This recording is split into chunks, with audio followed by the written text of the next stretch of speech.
ऐसे कई विधायक थे जिनको प्रलोभन दिया गया, और मैं तो ये भी कहता हूं कि भारतीय जनता पार्टी जिस प्रकार से कांग्रेस की हवा देख रही है, बी प्लान पे काम चालू कर दिया है उन्होंने कि कैसे विधायकों को खरीद फरोख्त पे लग गई है।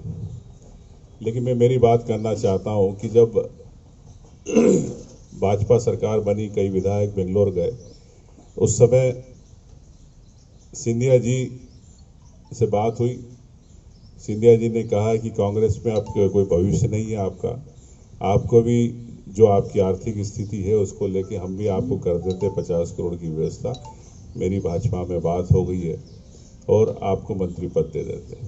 तो ये बीडी शर्मा जी कल कह रहे थे कि खुलासा कीजिए अपने नाम का, किसने कहा? तो सिंधिया जी ने ये बात कही थी, स्पष्ट मैं करना चाहता हूँ।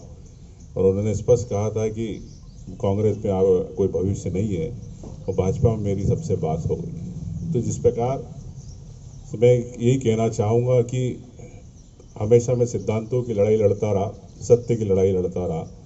जमुना देवी जी के उस परिवार से हूँ जिनके खून में हमेशा एक सच्चाई रही है और गरीबों के लिए लड़ते रहे।